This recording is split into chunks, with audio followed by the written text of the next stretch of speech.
So Get Joe in now. we'll wing it. I have my notes, you have your notes, and we'll wing it. And I can be honest with you, this chapter and the next one is not easy. Not at all. But I'm glad you're here. Everybody got a paper? Did we run out? No, we got mine. Okay, very good. All right, so let's see. I am going to pick on, who am I going to pick on? Eeny, meeny, miny, mo. Looks like it fell on Buster's lap today. Dear God, we come before you this time thanking you for this day. We thank you for this opportunity to come here. Thank you for this lesson that's been prepared. Thank you for all your guidance. We pray now as the lesson is presented that we pay attention and open our hearts and our minds and learn more about you. It's in your son's name we pray. Amen. When you read Daniel chapter 7, as he gets into what he's seeing and what he's writing down, it gets a bit confusing. I mean, not knowing exactly, Daniel didn't even know. And so, yeah, and by the time you finish chapter 7, like Daniel, your head is spinning. And so, before we begin though, my first slide shows 3 animals: lions and tigers and bears. Oh my, son. Okay. All right. And the interesting thing about animals, and I think on your paper, is that the nations of the world are surprisingly represented by animals. Why is that? What? I mean, this went back millennia. If you go to the tribes, the tribes of Israel, can you think of any animals that were representative of the tribe? Judah, What was that one? lion, Okay. What's another one? Can you think of another one? Wait a minute. Let me look. Dan. The tribe of Dan. What was it? Cheating, you've got it in here. It's right there. It's a A snake. snake. Yeah, a snake. Benjamin, a wolf. Issachar, a donkey. Ephraim, a bull. Okay, so we have all these animals, and interesting thing, animals are chosen because of their observable traits, such as strength or speed. For example, the lion is a symbol of strength, bravery, and nobility. Animals are also used to symbolize a nation's character and heritage. What is our symbol? Eagle. What did Benjamin Franklin want to use? turkey, A turkey. Why? Anybody know why he wanted to pick the turkey instead of the eagle? He was hungry. What's that?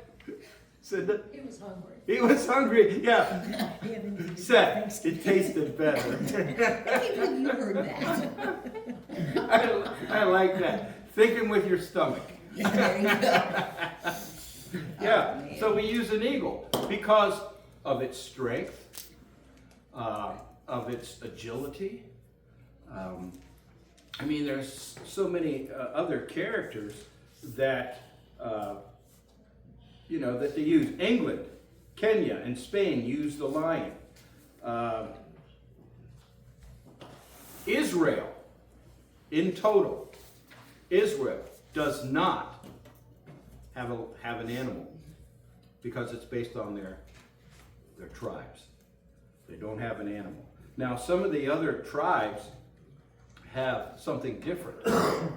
One tribe uses a olive tree. I can't remember what that one was. But the animals that are used in the symbolism in Daniel 7 compares with the image that was seen in Daniel chapter 2. So these two chapters are linked together.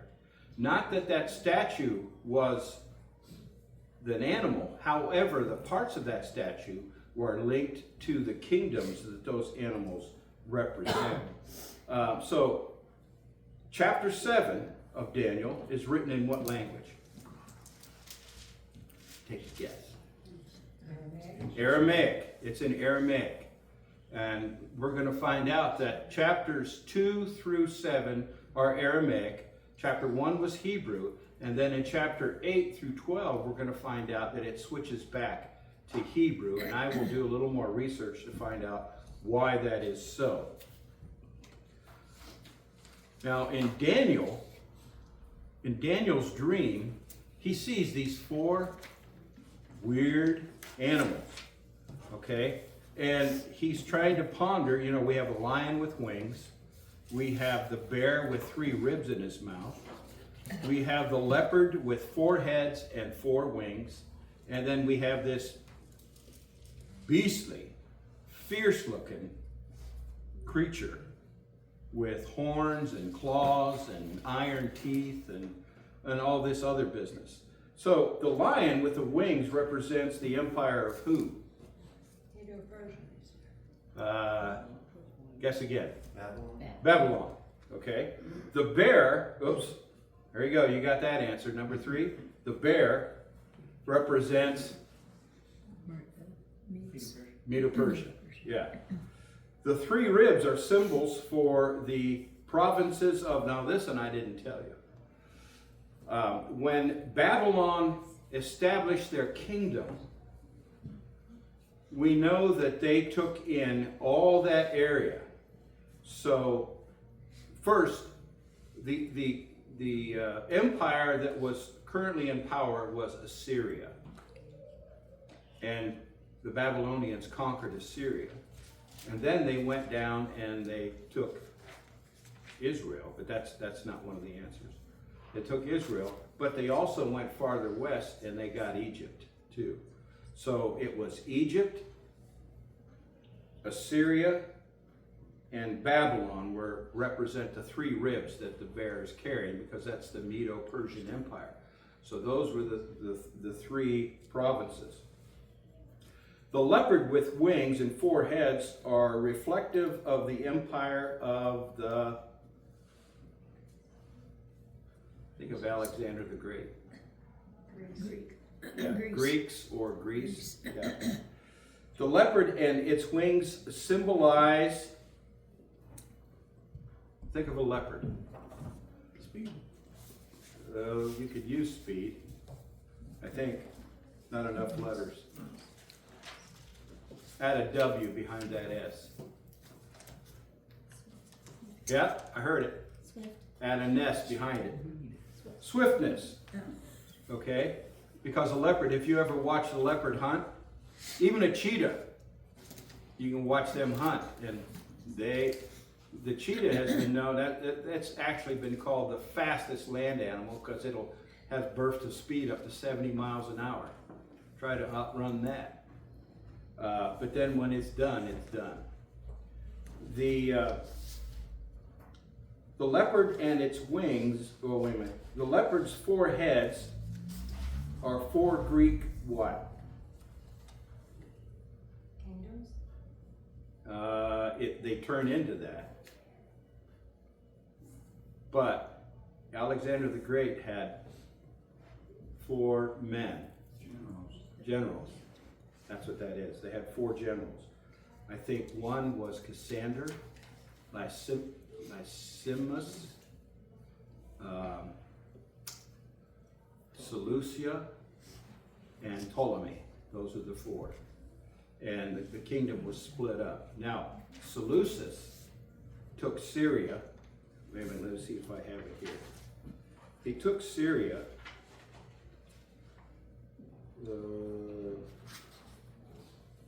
Nope, didn't put it down there. He took Syria, and Seleucus is the one that defiled the temple. and there was an uprising, Seleucid uprising. And some think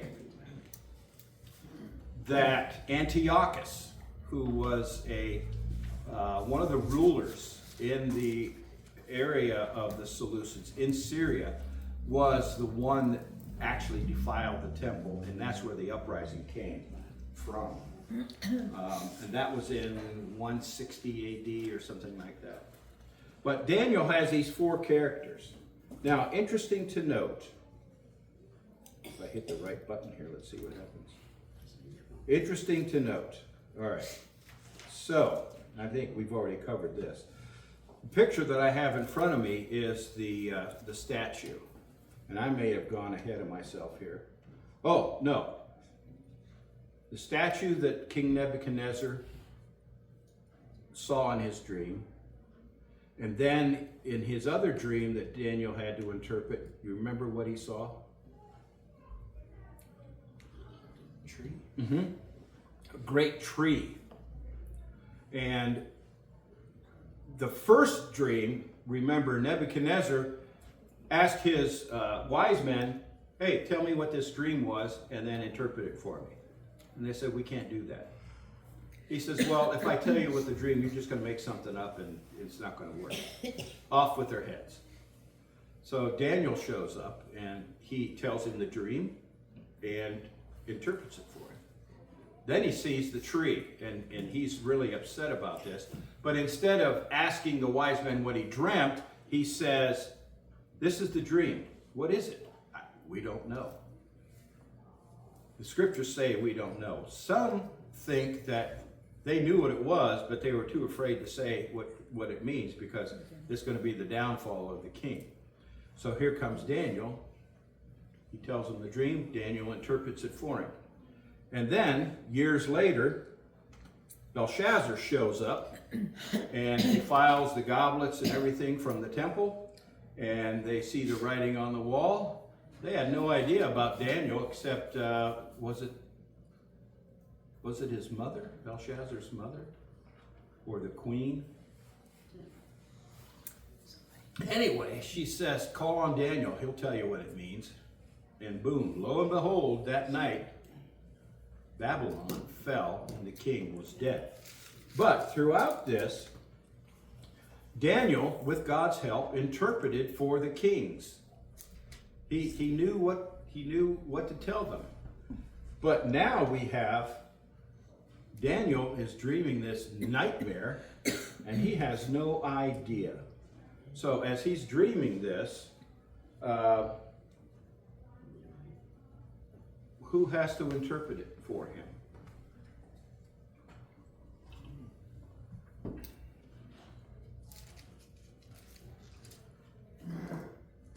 Doesn't say. Well, yeah, it does. In a roundabout way, it does. If we go to Daniel, 7:15. yes, 15. 7:15. And this is from the New American Standard Version. As for me, Daniel, my spirit was distressed within me, and the visions in my mind kept alarming me. That sounds like a nightmare.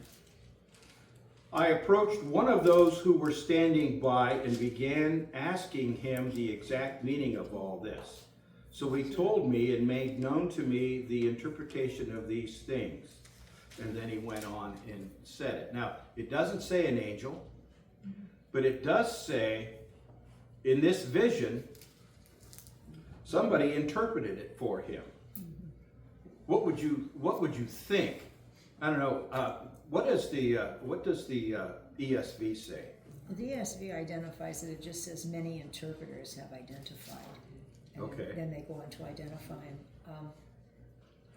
They said may refer to specific kings who made war with the saints and prevailed over them.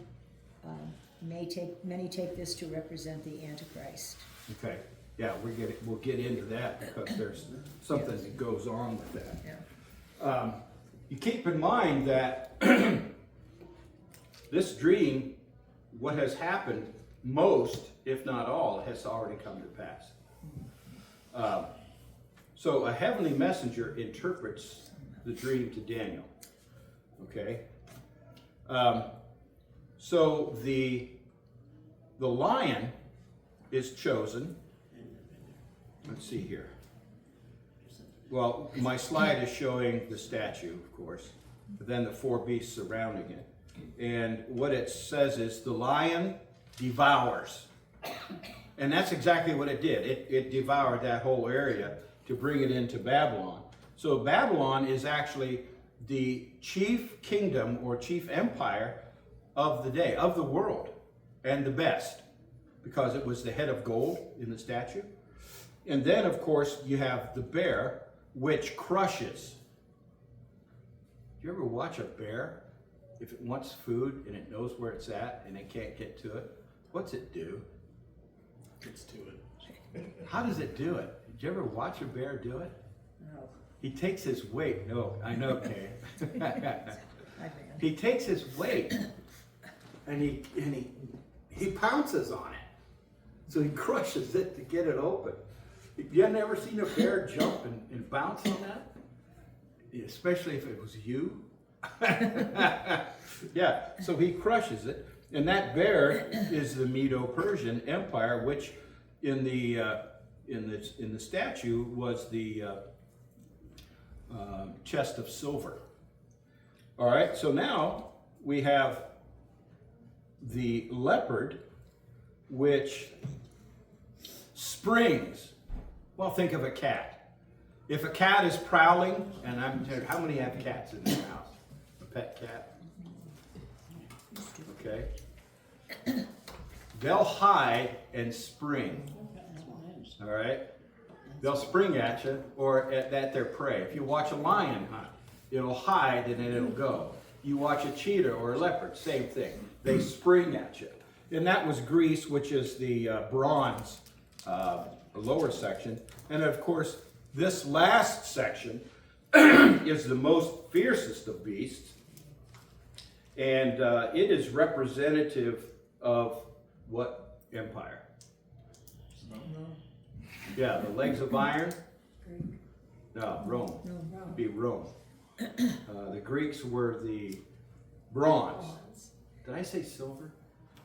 I know I said silver for, no, but it was bronze. And as they progress, as these kingdoms progress, and as Daniel interpreted for Nebuchadnezzar, that these kingdoms would be lesser and lesser. However, they would get more fierce. Okay? Each succeeding kingdom it was worse than the last and more beastly, if you will. So we have these beasts. And it's the Babylonian Empire dominated in Daniel's day. One might have guessed, especially in the reign of Belshazzar, that the next empire would be the Medo-Persians. But how could Daniel know that the next world empire would be like a leopard in its rise and prominence, and that it would be divided into 4 parts? This shows a plain principle. And this is important. I should have put it on your paper. God knows the future and reveals certain details of the future through his prophets, and this is through Daniel. It shows that God lives outside our time domain and can see the future as well as the past. He sees the whole parade of human history, not just the part passing in front of a single spectator. The proof of fulfilled prophecy is exceptionally persuasive. No wonder Peter says in 2 Peter 1:19, we have the prophetic word confirmed, which you do well to heed as a light that shines in a dark place, until the day dawns and the morning star rises, in your hearts. So Daniel is given a glimpse of all this. Now, how old do you think Daniel is at this time? Now keep in mind, when Daniel 7, when it starts, it was the first year of Belshazzar. He's Okay. old, 80 maybe. He was getting up there in years. Belshazzar ruled for about 13 years, 14 years. Now his father ruled somewhere else. Belshazzar was like a regent king. And so this was the first year, and this is before everything happened. And Belshazzar forgot all about Daniel. He had no idea who Daniel was. So then Daniel sees this and he keeps it to his heart. Okay, he doesn't do anything about it. So in comes this super beast. And no, he doesn't have a red cape. All right, so we have this super beast show up. And this super beast is ferocious looking. And it represents the Roman Empire that came into being about 31 BC. All right.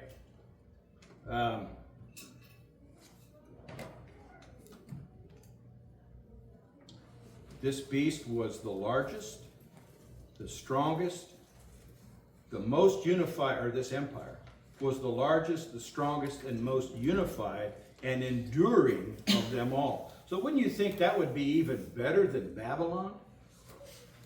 It was. Its kingdom spread from Gaul, or France and England, all the way to Persia, I think, and including the upper part of Africa, Egypt.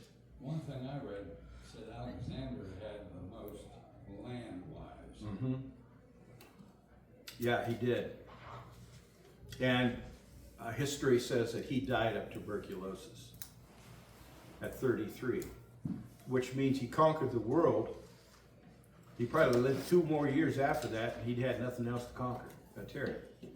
This had nothing to do with this, but it has to do with dreams. When you dream, what do you think that's happening to you? I don't know, because, you know, sometimes you have, as you dream, in some dreams you have body movements.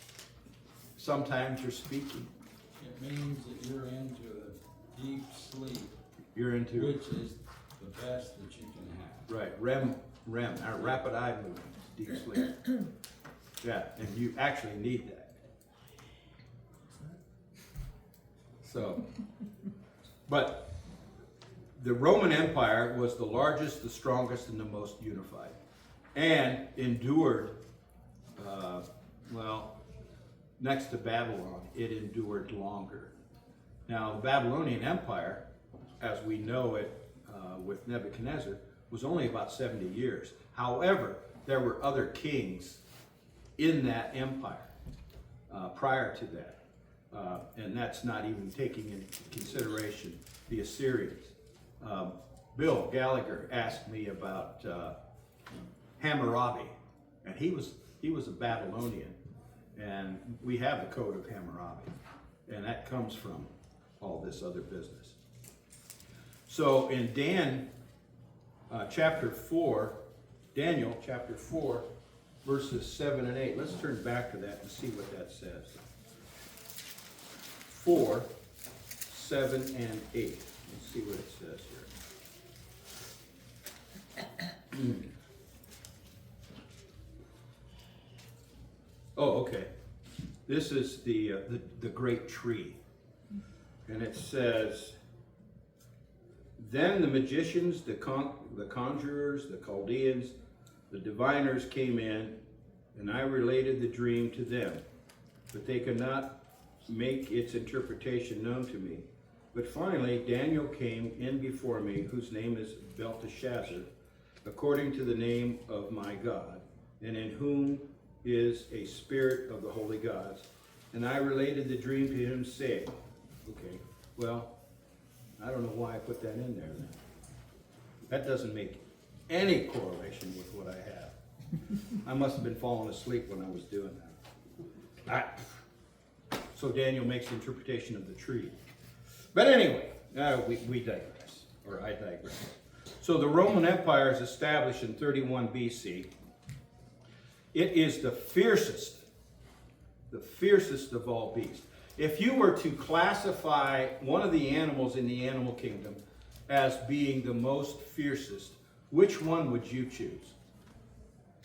Lion The lion? Okay. is the king of the jungle. He is the king. You know what kills the most people? Hippopotamuses. Yeah. Uh-huh. I Yeah. think you get in water with them, which, Yeah, they'll either bite you with those big tusks or they'll stomp on you and you're gone. If you get near one of their calves, give your heart to the Lord, because you're not going to be very long for this world. But yeah, the fiercest beast. Now, as a boy growing up, it was either lions or wolves. And I was afraid of wolves because of a Disney cartoon. And the cartoon was, Lambert the Sheepish Lion. Because this lion as a cub was raised with sheep. And then when the wolves go to attack the sheep, which was the one that raised Lambert, it was his pseudo mom, then Lambert becomes the lion. But these wolves were depicted as very grotesque and mean looking. Fangs barred, claws out, okay? And as a little boy, oh, that's scary, okay? So, yeah, so it was either wolves or lions. And I've come to what do they ask you? What is your animal that you associate with? What is it? Spirit animal? Yeah. Mine is the wolf. And only because as I studied wolves are very intelligent and they have a hierarchy just like a family. And when I went to the International Wolf Museum in Minnesota, I seen all that and I seen the wolves, and yeah, they're interesting. Anyway, the fiercest of all beasts. So the picture is you have this beast with iron teeth, okay? The iron teeth are equivalent to an unequaled military. Rome's military was able to crush and to subdue. And if it wasn't that, it was the fact of their money and what they were able to do with the money. They had these iron claws that were able to crush and trample nations. They also persecuted God's people, whether it's the Jews and later on the Christians. When Titus surrounded Jerusalem in AD 70 and laid siege to Jerusalem, how many Jews do you think, and I don't know where they got this number, but how many Jews do you think were killed in the destruction of that city? And it's not a few hundred either. Millions. 1.1 million. That's what history is saying. They probably got that from maybe Josephus or one of the historical writers. Josephus says there was 2 million, 2 million? Okay. but that didn't include women and children. Okay. Let alone the army that Israel had. So yeah, 1.1 million. And you read about the 10 horns. When you read about a horn in scriptures, what comes to mind? Because a horn is symbolic of something. What comes to mind? Well, they blew the horn. Okay, yeah. So it was a symbol of, well, actually, I think, and it wasn't what we think, those nice big brass trumpets. This was an animal horn. And it was, a horn was a symbol of strength. Mourning. What is it? Mourning. Mourning, yeah. And so there's a lot of symbolism involved in the horn. So we have this creature with these 10 horns. And the 10 horns represented Kings? Kings. kings, 10 kings. But you know, as I'm thinking, how many emperors? Rome was around for a good 300 or 400 years. And there was more than 10 emperors. So then this is where it gets a little cloudy. But it does represent 10 kings. What about that little horn? It talks about a little horn that grew up, had eyes and a mouth. And this is where you get into the what's that? ESV identifies it as a possible antichrist. Yeah, a possible antichrist. But this little horn was an arrogant king who claimed that he was above God. Now, it makes a little bit better sense because the Roman emperors they called them Caesars, and they did say that they were almost like deity. And they mocked God, and as a result, they killed Christians. So an antichrist. In the book of Revelations, we have, is the Antichrist, when is the Antichrist going to show up? He's going to be the ruler of the world. And so we're trying to figure this out. Has this come to be? Or is it going to be? Is it in the future? And I was looking at some of the things in Revelation. Eric, you've passed that part already. About the animals, the symbolism with the animals, because I think that showed up in 6. Yeah. But it's trying to understand all this symbolism that's going on. So this arrogant king, this little horn, he's a persecutor of God's people. And Daniel talks about the Son of Man. Now when we hear that, who do we think of? We think of Jesus. But actually, sometimes the Son of Man is actually referring to God's covenant people. It's another reference to God's covenant people. And even Ezekiel is mentioned as the Son of Man. But it also refers to their king, which is from the lineage of David, which is Jesus. Later on, it talks about the Ancient of Days and the Son of Man sitting on his throne, and that this beast is conquered. So one of the things that you have to understand, and we said this before, when human kingdoms forget and rebel against God, they make themselves and their power into a god and become less than human, like a beast. Okay? So we have to remember that, and I think we can think about empires or kingdoms or nations who have actually done that. So an important message from Daniel 7. And it doesn't cover everything. This didn't cover everything that happened in Daniel 7 in the latter part, because that's where my head started swimming. But the important message all throughout the book of Daniel is that Daniel was faithful to God. So being faithful to God is very, very, very, very important. And also trusting him, no matter what. Can we think of any other character besides Daniel who did that? I have one that just came to mind.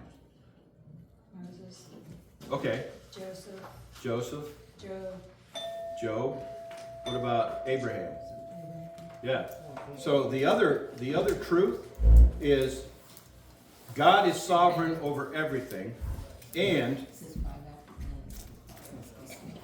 no matter what happens in today's world, God has ultimate authority. So next week we're actually going to be looking at the visions of conquest, Daniel chapter 8, the ram and the he-goat. So thank you for your attention. I hope that I answered everything on your list, Very good. and so we'll get to eat after There was a worship. man down